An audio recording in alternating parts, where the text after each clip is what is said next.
It is permissible to have both fused and unfused conductors within the same raceway, provided certain conditions are met. The crucial aspect is ensuring that the ampacities of all conductors within the raceway are properly adjusted according to the applicable electrical code requirements.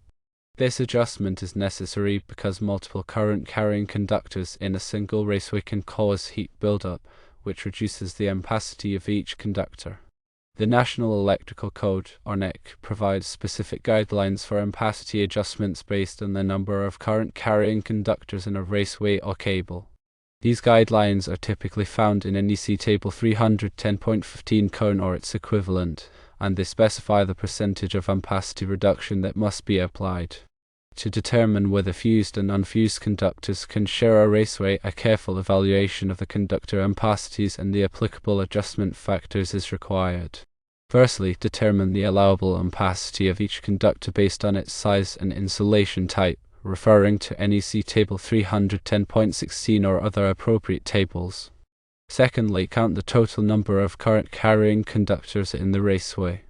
Note that neutral conductors are generally not considered current-carrying conductors for ampacity adjustment purposes, except in specific situations such as when they carry significant harmonic currents or when the majority of the load is nonlinear. Thirdly, refer to NEC Table 310.15 cone or its equivalent to find the ampacity adjustment factor corresponding to the number of current-carrying conductors in the raceway. Fourthly, multiply the allowable ampacity of each conductor by the adjustment factor to determine the adjusted ampacity. The adjusted ampacity must be equal to or greater than the load current that the conductor is expected to carry. Fifthly, for fused conductors, ensure that the overcurrent protection device, such as a fuse or circuit breaker, is sized appropriately to protect the conductor based on its adjusted ampacity. The overcurrent protection device should not exceed the conductor's adjusted ampacity, and it must comply with other applicable code requirements for overcurrent protection. Sixthly, for unfused conductors, which are typically found on the line side of a service disconnect, it is crucial to ensure that the conductors are adequately sized to carry the available fault current. The available fault current is the maximum current that could flow in the event of a short circuit or ground fault. Unfused conductors must be able to withstand the thermal and mechanical stresses associated with the available fault current until the upstream overcurrent protection device operates to clear the fault. To determine the required size of unfused conductors, a fault current study may be necessary to calculate the available fault current at the point of supply. The conductor size must then be selected based on its ability to withstand the calculated fault current for the clearing time of the upstream overcurrent protection device. In addition to ampacity adjustments and fault current considerations, other code requirements may apply when running fused and unfused conductors in the same raceway. For example, the conductors must be properly identified and labeled to indicate their purpose and voltage rating. The raceway must be adequately sized to accommodate all conductors, including any grounding conductors, and it must be installed in accordance with the NEC requirements for raceway support and protection. Furthermore, it is essential to consider the specific application and the type of electrical system involved. For example, service entrance conductors, which are the conductors that run from the utility company's transformer to the service disconnect, have specific code requirements that must be followed.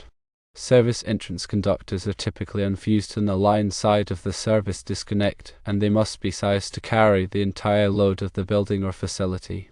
The NEC provides detailed guidelines for sizing service entrance conductors, including minimum ampacity requirements and considerations for voltage drop. When running service entrance conductors in the same raceway with other fused conductors, it is crucial to ensure that the service entrance conductors are adequately protected from overcurrent and fault current. This protection is typically provided by the main overcurrent protection device at the service disconnect. In some cases, it may be necessary to provide additional overcurrent protection for the service entrance conductors, such as when they supply multiple loads or when they are tapped to feed other distribution equipment. Another important consideration is the type of raceway being used. Different types of raceways have different properties and limitations, and it is essential to select a raceway that is suitable for the specific application.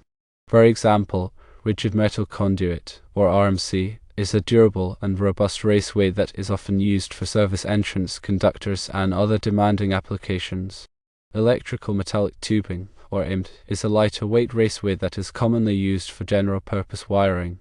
Non-metallic conduit, such as PVC, is often used in corrosive environments. The NEC provides detailed requirements for the installation and use of different types of raceways, including requirements for grounding, bonding, and support. Grounding and bonding are essential for ensuring electrical safety and preventing electric shock hazards. Grounding refers to the connection of electrical equipment and systems to the earth, which provides a path for fault current to flow back to the source. Bonding refers to the connection of different metal parts of the electrical system to create a low impedance path for fault current.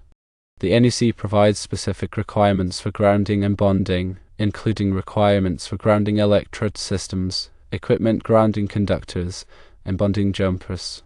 These requirements are designed to minimize the risk of electric shock and to ensure that overcurrent protection devices operate properly in the event of a fault.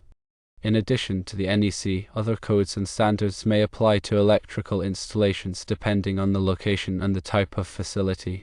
For example, local building codes may have additional requirements for electrical work, and industry standards such as those published by the Institute of Electrical and Electronics Engineers, or IEE, may provide guidance on specific aspects of electrical design and installation.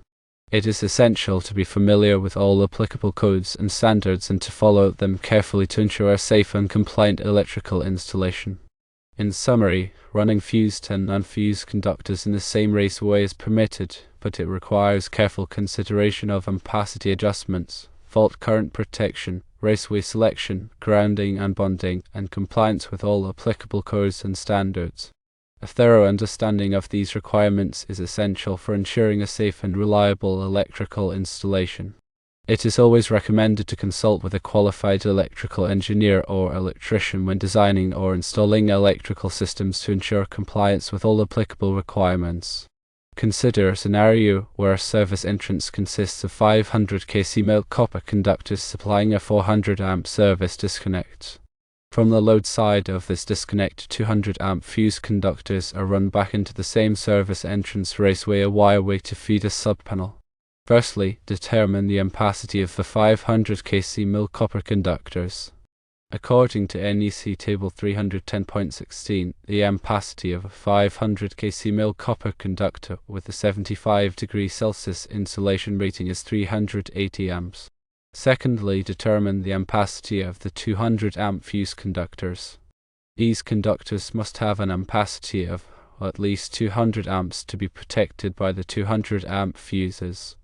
A 3/0 copper conductor with a 75°C insulation rating has an ampacity of 200 amps according to NEC Table 310.16.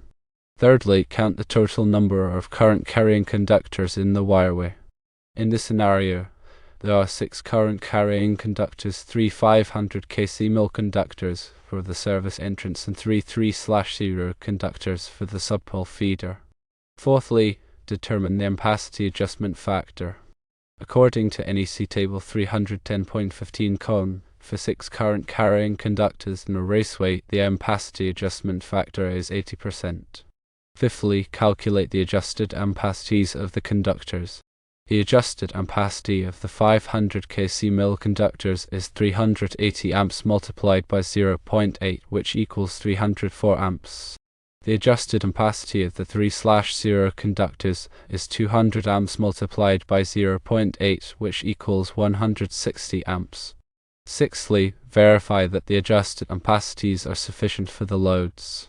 The 500 kc mil conductors are supplying a 400 amp service disconnect, so their adjusted ampacity of 304 amps must be adequate for the load served by the 400 amp disconnect. This typically requires a load calculation to ensure that the service is not overloaded. The 3/0 conductors are protected by 200 amp fuses, but their adjusted ampacity is only 160 amps. In this case, the 3/0 conductors are not adequately sized for the 200 amp overcurrent protection, and a larger conductor size would be required to meet the code requirements. This example illustrates the importance of considering ampacity adjustments when running multiple conductors in the same raceway. Even though the initial ampacities of the conductors may be sufficient for the loads they serve, the ampacity adjustment factor can significantly reduce the allowable ampacity, requiring larger conductors to be used.